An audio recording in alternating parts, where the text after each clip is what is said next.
Sir நீங்களும் ரொம்ப வருஷமா இந்த சினிமாக்கெல்லாம் கதை வசனம் எழுதுறீங்க, ஆனா ஒண்ணுமே ஒர்க் அவுட் ஆக மாட்டேங்குது. ஏன் சார்? என்னப்பா பண்ண முடியும்? இன்னைக்கு இண்டஸ்ட்ரியிலேயே அதிகமா கதை சொன்ன எக்ஸ்பீரியன்ஸ் எனக்கு தான். ஆனா எதுவுமே ஒர்க் அவுட் ஆக மாட்டேங்குது. ஏன்? நேரம் தான். நேத்து வந்த பசங்க எல்லாம் ஏதோ கதை சொல்றாங்க, ஒர்க் அவுட் ஆயிடும். இத மாதிரிதான் நீங்க ஏவிஎம் ஸ்டுடியோ வாசல்ல ஒரு பையன் ஒரு ப்ரொடியூசர் கதை சொல்றான். என்ன கதை தெரியுமா? காக்கா வலையை திருடி போன கதை. கேட்டா காக்கா மட்டும் கிராபிக்ஸ். ப்ரொடியூசர் ஓகே சொல்லி 4 லாங்குவேஜ் ஷூட்டிங். பேசாத அந்த கதை உங்களுக்கு தான் ஒரு கேஸ் போடுங்க. அதெல்லாம் தப்புப்பா. அந்த வடையாவது உங்களுக்கு சொல்லுங்க, டிஃபனுக்காவது ஆகும். ஆனா ஏன் டெக்னிக்ல கதை சொல்ல ஆளே கிடையாது தெரியுமா? நீங்க டெக்னிக் வேற வச்சிருக்கீங்களா? ஒரு லவ் ஸ்டோரி சொல்றேன், வெக்கப்படாம கேளு. இருங்க, பட்டன் போட்டுக்கிறேன், சொல்லுங்க. ஆனா ஷார்ட் பை ஷார்ட்டா தான் சொல்லுவேன். Short by short. முதல்ல ஒரு வீட்டை காட்டுறோம், கட் பண்றோம். எங்க போறோம்? பார்க்குக்கு போறோம்.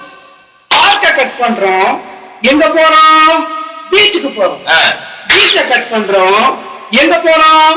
காந்தி சிலைக்கு போறோம். காந்தி சிலையை கட் பண்றோம். எங்க போறோம்? ஜெயிலுக்கு போறீங்க. காந்தி சிலையெல்லாம் கட் பண்ண கூடாது சார், காந்தி தேச தந்தை. குறுக்க பேசாதப்பா, இனிமேதான் கதையே வருது. ஓ, இத்தனை நேரம் ட்ரெய்லரா? அவன் அவனை பாக்குறா, கட்டு.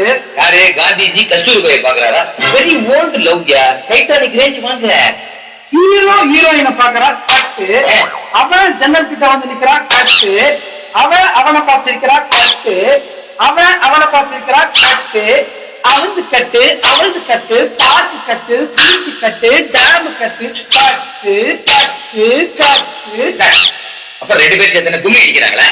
அத ஃபாஸ்டா மூவ் ஆகுதுப்பா. ஏவா, அவ்வளவுதான். ப்ரொடியூசர் டக்கர்மே அப்படின்னு போயிடுவாரு. புது டெக்னிக். பசங்க ஆடி போயிட மாட்டாங்க. ஐயோ, கதை கேட்டு நானே ஆடி போட்டானே.